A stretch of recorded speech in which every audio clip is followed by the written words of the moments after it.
Olá, querido aluno, seja muito bem-vindo, sejam todos muito bem-vindos, tanto você que assiste a gente aí pela plataforma, quanto os participantes aqui presentes no nosso workshop de precificação e gestão para barbearias e salões de beleza. E assim, eu quero começar o nosso workshop falando de um estudo de caso que é o meu próprio caso, né? O caso da minha barbearia, como foi que eu comecei nesse ramo, como é que eu fui descobrindo as coisas e quais foram as dificuldades que eu fui enfrentando até eu chegar no modelo de negócio que eu tenho hoje, de essa questão da precificação e a gestão, né?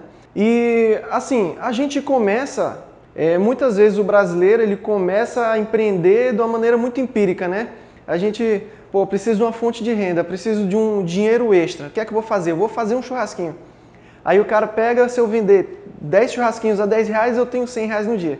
Só que é uma análise muito superficial e aí, às vezes o que a pessoa ali começa não consegue se manter ao longo do tempo porque falta planejamento. Então muitos empreendedores, hoje em dia, vão para o campo de batalha, que é o mercado de trabalho, sem planejamento, sem conhecimento técnico a respeito do que eles estão fazendo, apenas no que diz respeito à atividade fim que eles vão desempenhar. Então, no caso dos barbeiros, dos cabeleireiros, da manicure, enfim, essa galera que trabalha diretamente com o público prestando serviço, o que é que acontece? Eles vão para a guerra só com escudo, né? Então, o que seria o escudo deles? Seria o conhecimento que eles têm daquilo que eles vão fazer, da atividade fim. Só que eles não têm espada, então você fica tomando porrada, toma bomba, toma conta de água, toma conta de luz, conta não sei o que, e um imprevisto, e você fica só se defendendo. Chega uma hora que não adianta você só se defender, você tem que contra-atacar. E como é que a gente contra-ataca? Com conhecimento.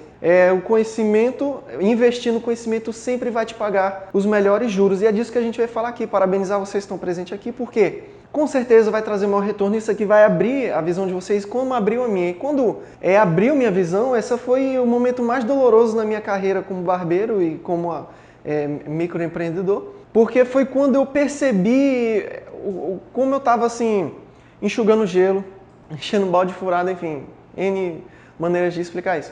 Foi quando eu abri meus olhos, foi um momento muito doloroso na minha carreira. Foi doloroso, mas foi libertador. E eu espero que esse conhecimento venha abrir seus olhos. Vai ser um processo talvez doloroso, mas vai ser um processo libertador. E é isso que eu quero, que vocês se libertem, não passem pelo que eu tive que passar, né? Então, vamos começar falando como foi que como é que eu comecei no mundo da barbearia, né? Eu comecei, como muita gente começa, na cara e na coragem, né?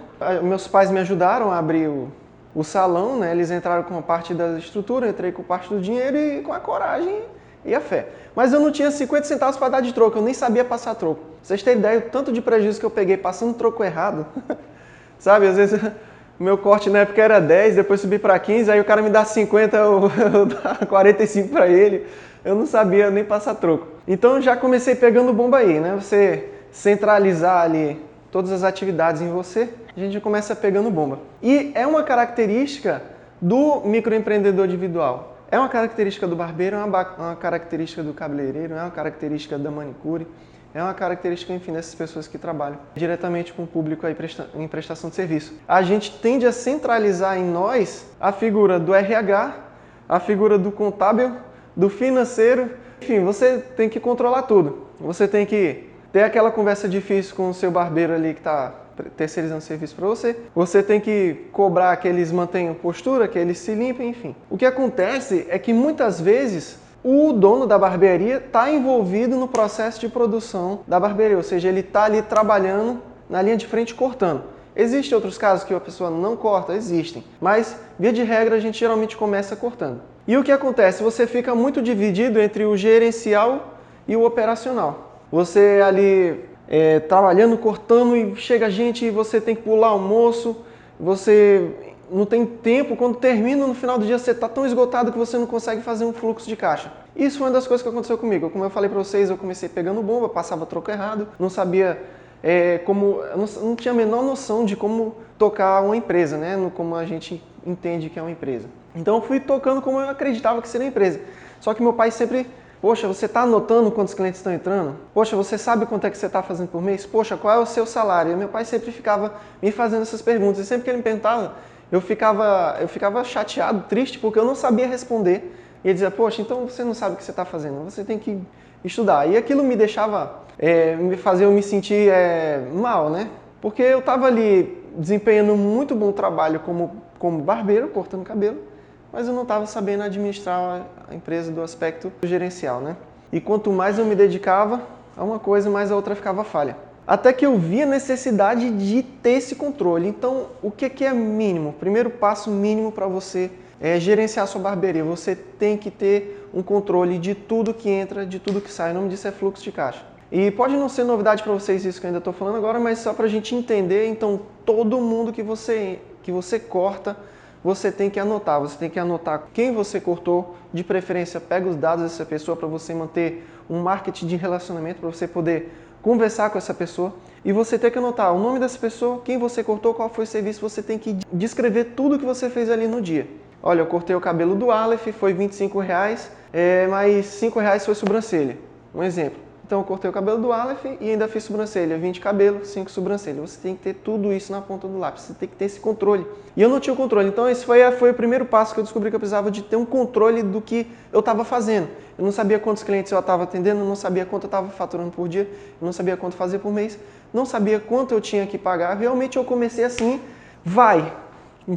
Coliseu Romano, me jogaram nos leões, né?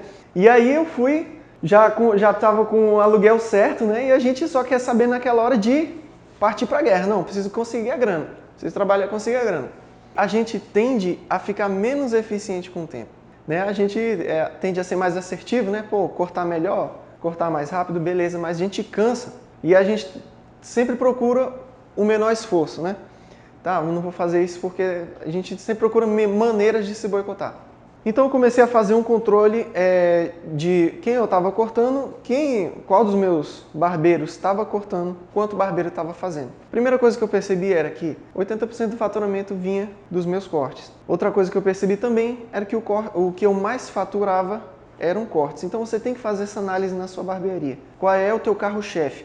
Às vezes a gente tem um serviço que ele não é tão caro, mas que ele sai mais. E tem outro serviço que é mais caro e sai menos. E aí você às vezes pensa assim, poxa, esse serviço sai menos, eu vou tirar ele. Mas você pode estar cometendo um erro porque talvez você ganhe nele mais do que você ganha nos que saem mais. Isso a gente vai ver como é que isso acontece quando a gente for falar um pouquinho mais para frente de precificação. Tudo isso ainda é uma introdução do que a gente vai ver aqui.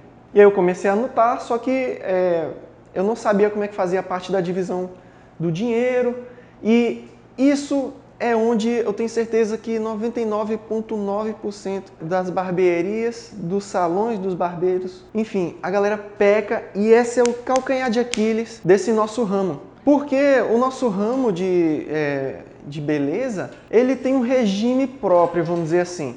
Quando geralmente você traz uma pessoa para trabalhar com você, essa pessoa ela não é seletista, ela não tem carteira assinada, logo você não paga salário, mas o que acontece? Você paga comissão. Geralmente diz assim, não, você vem aí, eu te pago, tu vai ganhar tanto de cada serviço que você fizer. É onde está escapando dinheiro pelo ladrão do seu negócio. É na questão da divisão dos ganhos.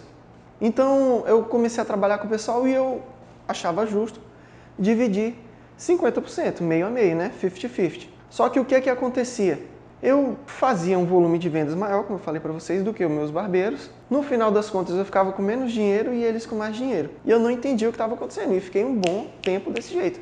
E assim, sempre atrasando as contas, sempre tendo que dar essas pedaladas, tipo, é muito comum a gente ver barbeiro vendendo máquina, vendendo tesoura, vendendo navalhete diferenciado, enfim, vendendo seus materiais de trabalho que deveriam estar se pagando e trazendo retorno. Eles têm que vender o próprio material de trabalho, que é o que ele tem de valor, para conseguir capitalizar, para comprar outro material ou para pagar uma dívida que chegou e ele não tem dinheiro.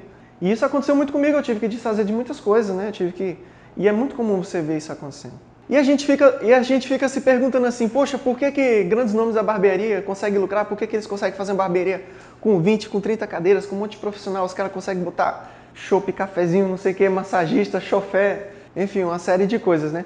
E até que eu fui no workshop, numa competição onde eu conheci um cara chamado Everson Monteiro, que ele é um barbeiro lá e ele tinha barbearia há mais tempo que eu. E a gente saiu para almoçar, a gente foi num shopping, e quando a gente estava lá almoçando, cara, deixa eu te falar uma coisa, não leva mal não, tal.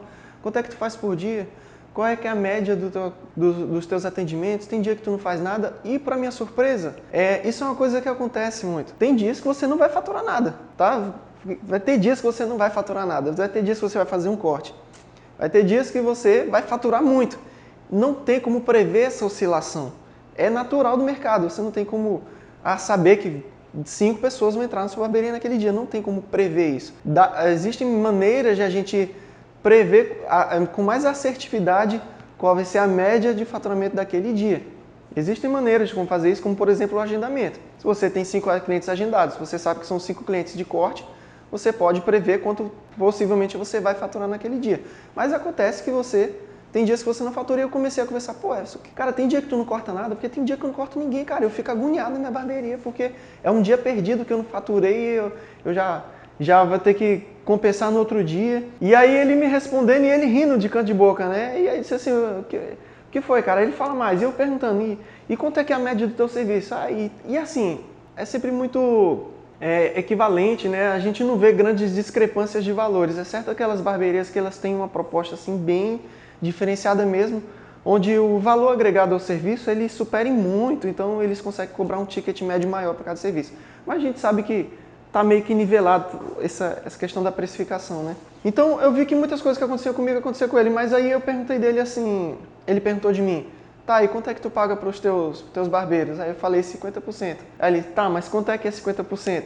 Aí eu falei assim, um exemplo, se o meu corte é 30, eu dou 15, fico com 15. Aí ele sorriu. Cara, para você ver como é que a gente é leigo, né? Eu disse, como assim? Eu disse, você não está dando 50%, você está dando 80%. Eu disse, por quê? Como assim? Por que eu estou dando 80%? Porque tu está dando 15%, dando uns 15 reais pro cara livre, pô. O 50% que ele está pegando é livre. E o 50% que tu está ficando, tu vai ter que pagar as coisas. Eu fiquei, rapaz, foi ali que virou uma chave na minha cabeça, né? E eu voltei pro hotel naquele dia com outra mentalidade. Cara, eu preciso fazer alguma coisa. Vocês terem ideia, eu não conseguia me concentrar na competição no dia seguinte. Eu só estava pensando nisso, né? Cara, realmente, uma coisa simples, né? Mas foi ali onde começou, onde essa chave virou na minha cabeça. Eu disse, não, preciso rever essa questão dos meus preços, como é que eu estou fazendo essa divisão. E aí foi quando eu comecei a buscar conhecimento a respeito disso. Porque eu cheguei ao ponto de cortar muitos cabelos. Antes de eu fazer a mudança para o meu antigo ponto, eu estava cortando um absurdo de cabelo por dia. Eu estava dando para quem queria. E mesmo assim, eu não tinha dinheiro. Eu não poderia chegar e dizer assim, cara, que sapato legal, 80 reais sapato, vou levar esse sapato. Porque eu dizia assim, não, segunda-feira eu tenho que pagar uma conta, se eu pagar esse sapato agora, segunda-feira vou desinteirar o dinheiro dessa conta. Vou botar gasolina, não vou botar só 50, que se eu botar 70 vai faltar 20 reais para a conta de segunda-feira. E eu ficava desse jeito. E eu tenho certeza que, talvez você está me assistindo aí, o que você aqui já deve ter passado alguma coisa similar. Eu vivia nisso. E aqui eu trouxe uma tabela, por favor, coloca a tabela aí de 2018. Onde eu trouxe o meu faturamento de 2018, acho que do mês... O meu faturamento só no cartão, tá, gente? Não entra aqui no faturamento, que a gente vai ver aqui, a parte do dinheiro. Ficava em média o meu faturamento em espécie, 6, 7, às vezes passava um pouquinho. É mais comum você observar, se você faz o acompanhamento do seu faturamento, que no último trimestre do ano, outubro, novembro e dezembro, você quase dobra o seu faturamento. É um crescimento assim... fora da curva. Mas também ele tende a ficar abaixo da média nos 3 primeiros meses do início do ano. E aqui, a gente vai clicar aqui, aqui eu tenho a data, né, que ele vai, do dia 8/12 de 2018, e aqui essa tabela do Excel, ela pega 30 dias de faturamento, né, da minha maquininha da Stone, onde ela tinha esse fluxo de caixa só da parte do cartão. E o que eu quero chamar a atenção para vocês é que aqui na data do dia 31/12 de 2018, a gente fez um total de 13 transações e o ticket médio é de R$ 48 reais. Ou seja, nesse dia, 31/12 de 2018, eu faturei R$ 624 reais nesse dia só no cartão. E o ticket médio é uma coisa que a gente tem que chamar a atenção aqui, eu ia falar disso mais para frente, mas o que seria o ticket médio? O ticket médio é a média de dinheiro que cada cliente gasta. Então, uma maneira de você aumentar o seu faturamento é aumentar o ticket médio. É uma maneira de você aumentar o quanto o seu cliente está gastando sem ele perceber. Então, o que foi que eu implementei para aumentar meu ticket médio? Se o serviço mais barato que você vai fazer no seu salão, na sua barbearia, seja um exemplo, R$ 20, que seja corte, e é o que mais sai, um exemplo. Então o cara entra lá, o mínimo que ele vai fazer é cortar o cabelo, mínimo. Então o mínimo que ele vai gastar é R$ 20. Você pode dizer que o ticket médio dele, o mínimo seria 20. Agora como é que você faz para aumentar? Você tentar agregar Alguma coisa isso, seja um produto ou seja um serviço a mais, de maneira a fazer com que ele gaste mais. Por quê? Quando o cliente gasta mais, você, por exemplo, faz uma promoção de um combo, seu corte é 30, a sua barba é 30, corte mais barba sairia 60, e você faz o corte mais a barba 50, o que acontece? O cliente está tendo a ilusão de que ele está economizando 10 reais, mas na verdade ele não está economizando 10 reais. O cliente está deixando de gastar 30 para gastar mais 20 reais. Você está ganhando mais 20 reais em cima dos 30 que ele normalmente gastaria. E na cabeça dele, a ilusão que ele tem é que ele está economizando 10 reais, porque ele tende a comparar o valor avulso do serviço com o valor do serviço no combo. Então essa é uma maneira de você aumentar o ticket médio de cada cliente, é você fazer um combo, oferecer um produto para que ele seja vendido junto com aquele produto, aquele serviço que ele já busca no teu salão, na tua barbearia. E aqui, ó, o ticket médio ficava oscilando, ó, entre 30 a 40 reais. Ticket médio desse dia, 48 reais, do dia 30 do 12, 40 reais. Nesse dia aqui, 31 de 12 de 2018, eu faturei 624 reais. Vocês podem ver que no dia 30, um dia antes, eu só faturei no cartão 80 reais. E acontece essa oscilação. 40 reais, ok? No dia 28 de 11 de 2018, eu faturei só 40 reais no cartão. Geralmente, o teu faturamento diário ele tende a se manter estável. O que acontece é quando tu fatura menos no cartão, tu fatura mais no dinheiro. E quando tu fatura menos no dinheiro, tu tende a faturar mais no cartão. Então é normal. Só que você tem que fazer a junção no final do dia de quanto você faturou no dinheiro, quanto você faturou no cartão. E no cartão você tem que dividir quanto você faturou em crédito e quanto você faturou em débito. Qual a importância de dividir quanto você faturou em crédito ou em débito? Algumas bandeiras trabalham com crédito antecipado, né? Então, quando você antecipa crédito, ele geralmente é para cair nessa conta com 30 dias. Quando você antecipa, você paga uma taxa a mais para antecipar. E eu estava fazendo essa modalidade e eu percebi que eu estava só de antecipando meus recebíveis no crédito, eu estava perdendo quase 200 reais, somando todas as antecipações, que às vezes fazia antecipação de 200 reais, aí subtraía uns 17 reais, aí antecipava mais 150, subtraía mais uns 13 reais. E quando eu somava todas essas taxas, além de eu estar pagando a taxa da modalidade do crédito, além de eu estar pagando a taxa do aluguel da maquininha, eu ainda estava pagando a taxa da antecipação. Então eu estava perdendo muito dinheiro no crédito. Isso foi a primeira coisa que eu percebi, tentando investigar onde é que estava o furo, onde é que estava escapando pelo ladrão. Vocês sabem o que é ladrão, né? A caixa do vaso sanitário ele tem uma torre assim que ela é vazada. Então para evitar que ela encha sem parar e alague o teu banheiro, ela tem um cano. Daí quando tem algum problema no mecanismo, ele fica escapando pelo ladrão, que a gente chama. Então ela nunca enche, porque ela está escapando pelo ladrão. Eu queria saber onde é que estava o ladrão da parte financeira do meu negócio. Aqui embaixo, ó, a soma do que eu faturei em 30 dias, ó, deu 17.852,29. Aí vocês podem somar, mas aí uma média de 6 a 7 mil reais em dinheiro, que era o que a gente fazia. Dava aí uma média de 23.800 reais por mês. Então você tem um salão, uma barbearia que fatura 23.800 reais por mês. Quem não quer um negócio desse, né? Agora, poxa, como eu estava dizendo para vocês, eu estava na situação de não poder comprar um sapato, de não poder botar mais gasolina, sair no final de semana. Cara, como é que eu vou fazer para sair no final de semana? Eu tenho que pagar a conta terça-feira. Então, eu também detectei que faltava uma coisa na minha gerência, provisionamento. O que é o provisionamento? Você vai pagar uma conta forte, por exemplo, o aluguel. O aluguel geralmente é o que mais pesa no orçamento da barbearia, né, dos salões.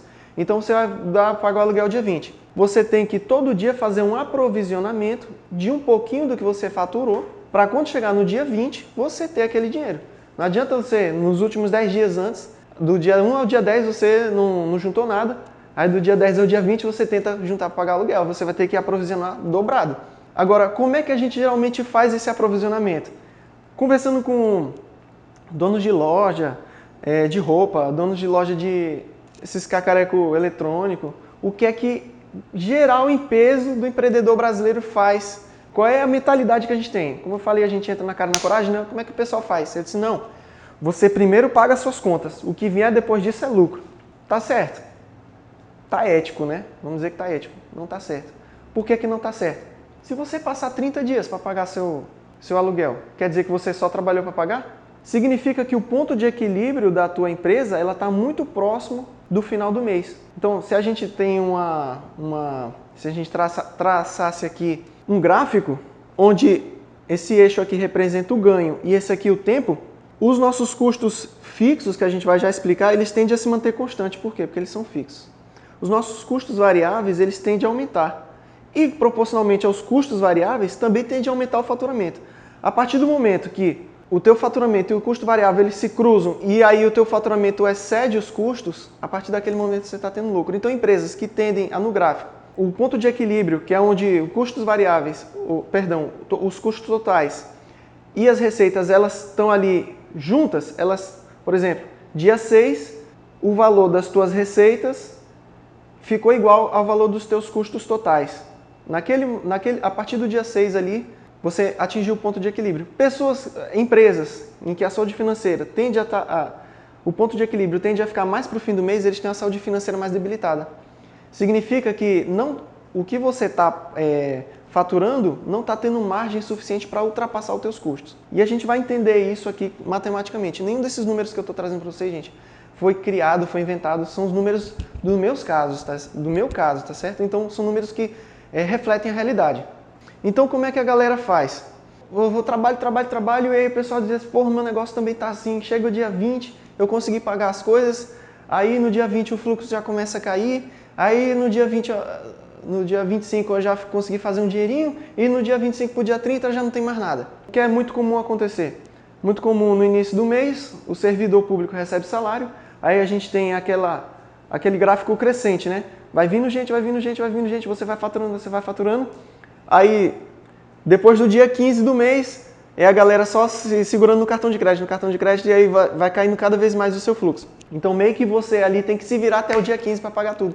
E era o que estava acontecendo comigo. Então, eu meio que adotei essa verdade popular para a saúde financeira do meu negócio. Eu me matava de trabalhar até o dia 15 para faturar o máximo possível, para dia 20 saldar todos os pagamentos, e do dia 20 para frente, o que viesse, para mim era lucro. Mas isso está errado, porque você está trabalhando com variáveis que você não consegue prever e nem controlar. Então você tem que tentar quantificar tudo o que você faz para tentar prever e controlar quanto é que você vai ganhar. E aí eu já falei para vocês que eu passei a anotar os serviços e quem entrava, depois eu passei a fazer provisionamento do meu dinheiro, e foi quando eu tive essa conversa com esse meu colega, e aí eu comecei a olhar a questão da divisão. Então, o meu corte, que na época era R$30, eu dava 15 para o meu barbeiro e ficava com 15. Sendo dessa forma, se eu faturasse R$30 mil, um exemplo, né? Vamos supor que eu faturasse R$30 mil. Quantos R$1.000 foi para os meus barbeiros? R$15 mil. E eu fiquei com quanto? R$15 mil. Só que desses R$15 mil eu ia pagar aluguel, IPTU, internet, telefone, materiais, uma série de coisas. Então, eu já não estaria com 15. Significaria que eu estava dando mais de 50%, repassando mais de 50%. Ou seja, eu estava repassando aos meus colaboradores, eu estava repassando meu lucro para eles. E eu estava ficando só com a despesa. Vocês entenderam? Só que aí eu queria fazer um modelo onde eu conseguisse fazer isso de maneira justa, né? Que tivesse tanto correto matematicamente quanto financeiramente, né? De maneira contábil.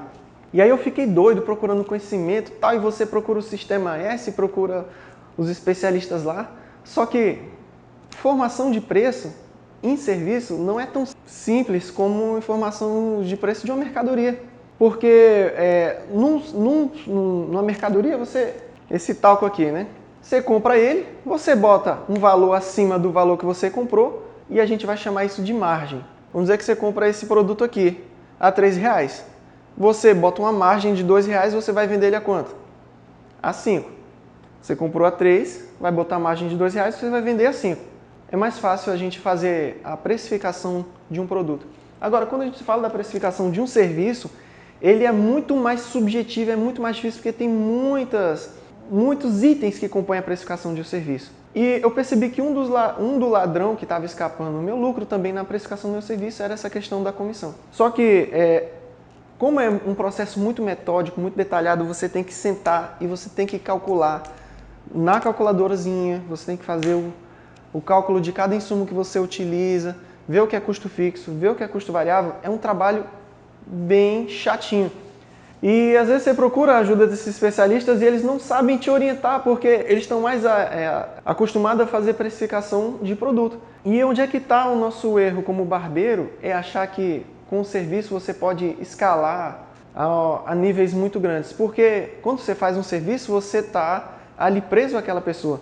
Então, você tem um volume máximo de atendimentos que você pode fazer por dia. E esse volume ele tende a cair ao longo do tempo, porque você vai ficar mais cansado, você vai ficar... A tendência não é a gente conseguir dar mais conta, é a gente querer filtrar cada vez mais o nosso público, para que a gente atenda mais aquela pessoa que se encaixa com a nossa proposta de serviço. Então eu me sentei com o professor, né, que ele é professor de matemática, e disse o seguinte: professor, preciso que você me ajude, era um professor de confiança minha, tinha me ajudado aí em momentos aí que eu precisei da ajuda dele, e eu disse: professor, preciso que você me ajude matematicamente, onde é que eu estou errando nisso? E a gente fez uma espécie de equação, onde a gente meio que equiparou a coisa toda. Então, para vocês entenderem, o meu corte era R$30. Se eu tinha que dividir a metade, só que eu não estava dividindo o custo, e eu estava passando 15, significava que os custos estavam ficando nos meus 15. Então a gente fez uma álgebra lá, uma matemática, em que a gente chegou à seguinte proporção, à seguinte percentual. Se o corte ele é R$30, R$30 corresponde a 100%. Quantos por cento eu tenho que dar para o meu barbeiro, excluído os custos? Então a gente chegou na seguinte conta matemática. Eu tinha que repassar 33% do valor para ele. Ou seja, eu ficaria com 33%, ou seja, eu no caso a casa, né, a barbearia. Fez um corte de R$30. 33% desses R$30 seria para os custos da casa, da barbearia. Como eu cortava, eu conseguia cobrir o rombo. Então, de onde é que estava saindo o custo? Eu estava tirando do meu ganho pessoal. Como é que a conta fechava no final do mês? Para a conta fechar, alguém teria que pagar a conta, e quem estava pagando a conta era eu. Como eu cortava, eu estava ali, ó, 110%, 150% de mim trabalhando, cortando, e cada vez eu ficando mais cansado, cada vez eu ficando mais exausto. E eu estava conseguindo saldar meus compromissos, mas eu não estava tendo dinheiro para mim. E eu comecei a perceber que era como se eu estivesse enchendo 2 copos. Eu estivesse com um copo cheio e um copo vazio. E o copo vazio seria o meu copo, que seria o meu ganho pessoal, e o copo cheio seria o copo da empresa. Então era como se eu estivesse fazendo o seguinte: botando do copo da empresa no meu copo, aí quando eu precisava, eu pegava do meu copo e botava no copo da empresa. Eu não estava conseguindo encher os 2 copos. Se eu enchesse os 2 copos ficariam pela metade. Então a gente teve que dividir 100% em 3 partes iguais. Equivale a 33%. Vocês entenderam agora o 33%? Se eu tenho 100% que eu tenho que se dividir em 3 partes iguais, dá 33,3333%. Para cobrir os custos, 33% do serviço ficaria para os custos, 33% seria a comissão do profissional. Aí, se fosse eu que fizesse a comissão, eu ficaria só com 33%. Os outros 66,6% seria para pagar custo e o ganho da empresa. Então, ali começou as coisas a se ajustar. E estava certo? Bem, matematicamente estava certo. Mas ele não estava certo, esse modelo de divisão, porque ele não corresponde à realidade. No sentido de que eu ainda estava trabalhando com um modelo em que essa divisão de percentual para os custos não garantiria que eu ia abarcar todas as minhas despesas. Então foi aí que eu busquei mais conhecimento e consegui chegar a um modelo que hoje é o modelo que eu quero apresentar para vocês. Então eu cheguei, fiz uma reunião com o pessoal, é o seguinte, a gente vai quebrar, o negócio está feio e a gente vai precisar mexer nesse nosso comissionamento aqui. Claro, não agradou a galera, teve gente que não gostou, mas precisei fazer e foi o primeiro passo, dessa abertura dos olhos foi muito doloroso. Eu vi que eu estava tomando bomba, tomando chumbo sozinho.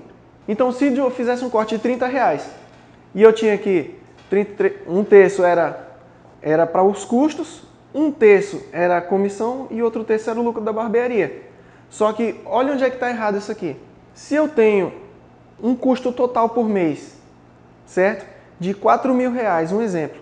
Se eu tenho que, para manter minha barbearia, R$4.000. A cada R$10 de cada corte, quantos cortes eu vou precisar fazer para pagar esse meu custo? O meu corte é R$30. Você mesmo falou que eu ia ter que ficar com R$10, que era a comissão. R$10 era para o custo da barbearia, para pagar as despesas da barbearia, e R$10 seria o lucro. Se a cada corte eu separar R$10 para pagar o custo, e eu tenho um custo de R$4.000 por mês, quantos cortes eu teria que fazer por mês para pagar os custos? 400 cortes. Olha que absurdo. E aí quando você vai dividir esses 400 cortes para a tua equipe e para quantos cortes você vai fazer por dia, é um número que chega a ser inviável. Porque a gente trabalha, eu pelo menos trabalho 26 dias no mês, né?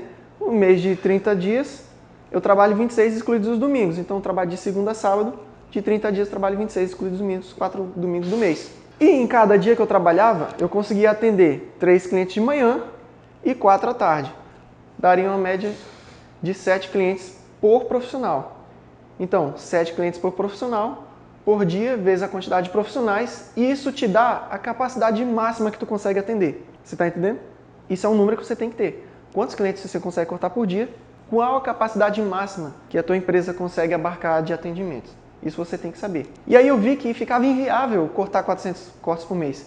Por quê?